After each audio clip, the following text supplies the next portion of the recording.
Hey, what's up, YouTube? So thanks for stopping by. This is Killing for Company. My name is Kellen, and today we're going to be doing something a little bit different, offering a band spotlight.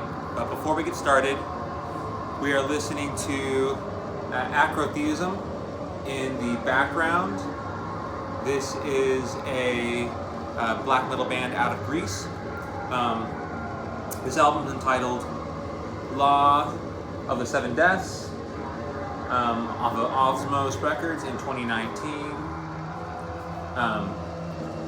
So, today,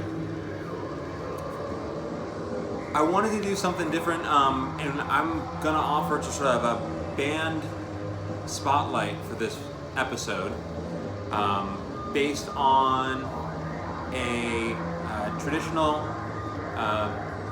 power metal band out of America that comes along at a strange time in the genre's history. So that band is Cauldron Born, a band that starts in essentially the mid-90s, primarily through a musician named Howie Bentley. So Howie's music as of late, and when I say as of late, I mean the past decade or so, has gained recognition through a different project called Briton Rites. So, For Carmilla came out in 2010, and then he had another full length that came out this past year, 2020, through Briton Rites as well, Occult Fantastique, and this is very much traditional doom. So, I mean, I remember coming across this as sort of like a legendary recognition on Ride into Glory a couple of years ago. It's a website, and they do a great job sort of chronicling and paying homage to traditional heavy metal, especially since we are in a time in the history of traditional heavy metal where we've seen sort of resurgency and an excavation of all these bands that a younger generation has no sort of experience or knowledge of, and there's new bands that are sort of pulling from those influences and giving them a new context for a new generation. And so Briton Rites was sort of speaking to me more in the present, obviously, but when I look at the band's history, it really starts back with Cauldron Born, or Howie's contribution to American heavy metal starts with this project, Cauldron Born. So originally out of Atlanta, I believe, and then towards the end of the project, which would have been sort of in the, I guess it's ongoing, but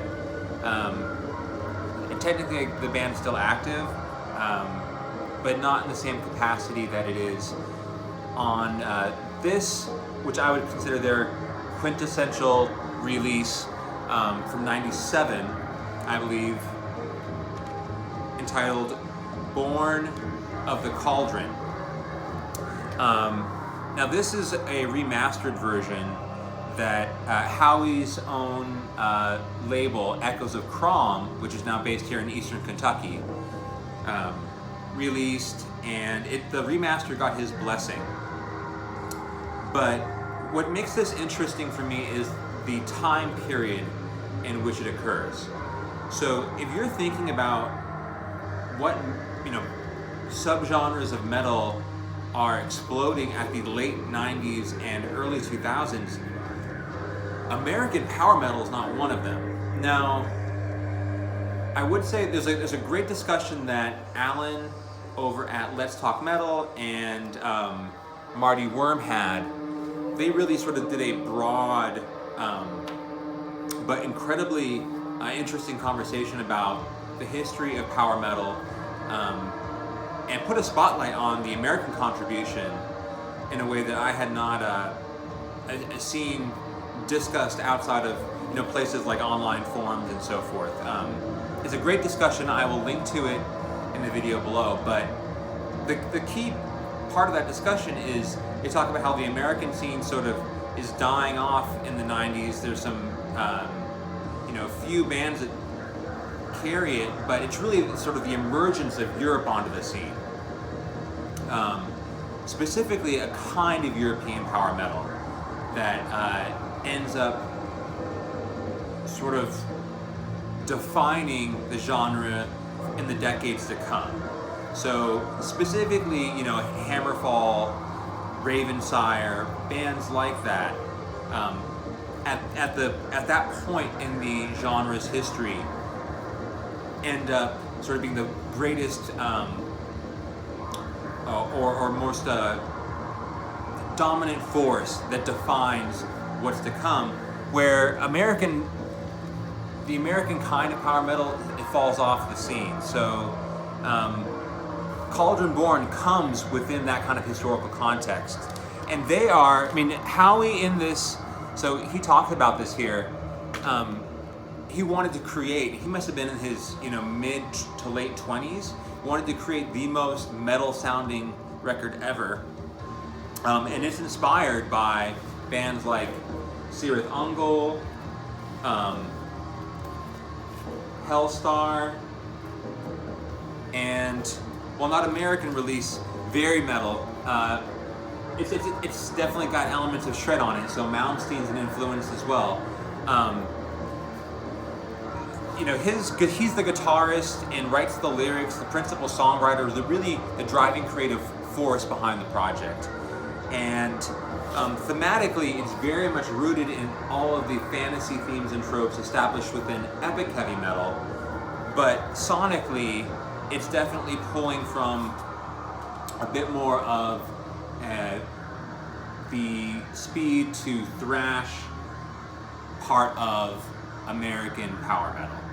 So definitely a band like Hellstar is a major influence, and Howie's soloing is a big part of the record of Cauldron Born sound. So you can tell he has that sort of like 1980s shredder inspiration. There's just these tons of big open leads on this. The bassist as well almost goes stride for stride at times with Howie. Just get his name right here. Sean Kassak plays the bass. It's a sort of a lost piece of American power metal history.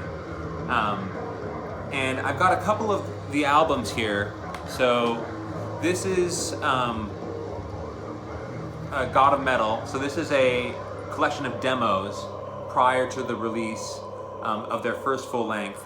And then I think in 2002, 2001 maybe, this record and Rome Shall Fall comes around. I don't like this record quite as much. There's something about, even though it has it listed as live drums, the drums sound a little bit too almost like programmed to me.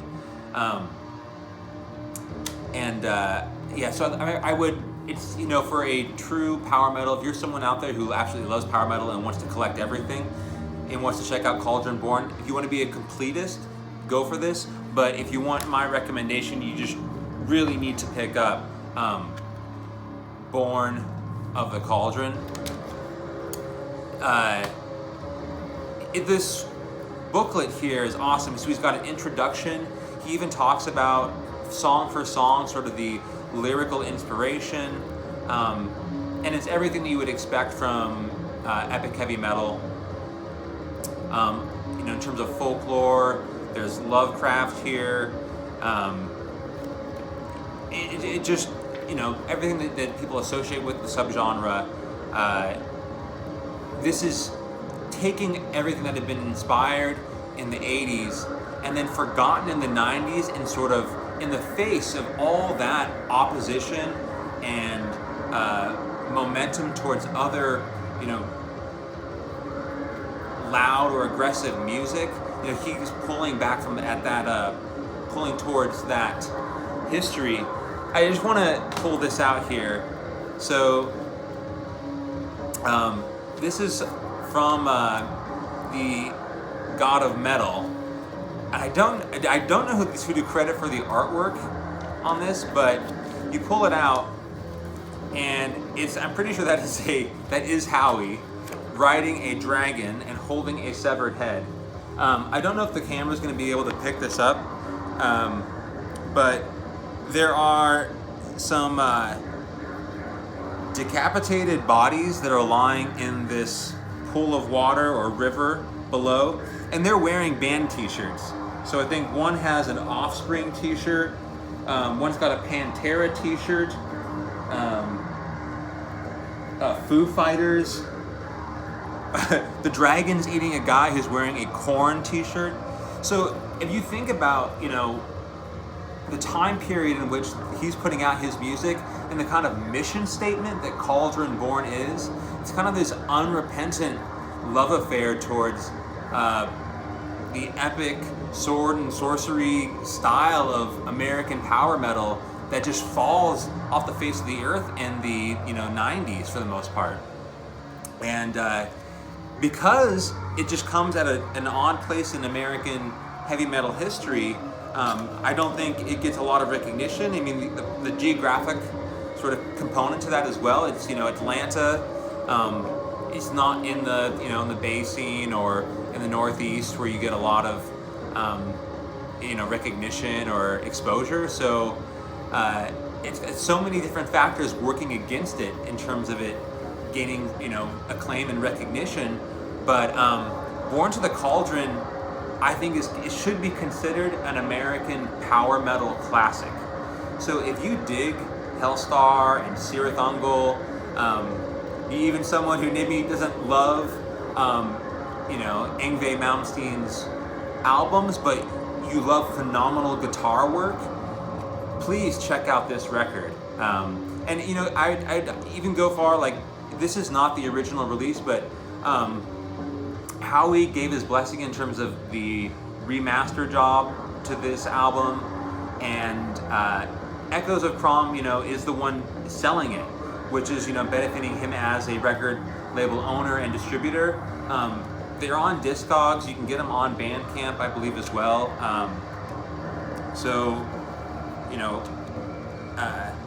A classic record, a band that's sort of forgotten in an odd place in American heavy metal history, and a band that I just wanted to spotlight. If power metal's not your thing, but you're more into the sort of the doom side, I absolutely recommend checking out Briton Rites as well. Great record here in 2020. This is in 2010, and there's an incredibly well-written, long-form piece on Ride into Glory on this album. I will link to that in the description below. So something a little bit different here for me today, but thank you so much for watching, and I'm back at it. So I was gone for a couple of weeks, but it's good to be back in front of the camera and talk about the music that I want to share with you. So thanks for watching, and I'll see you later. Bye.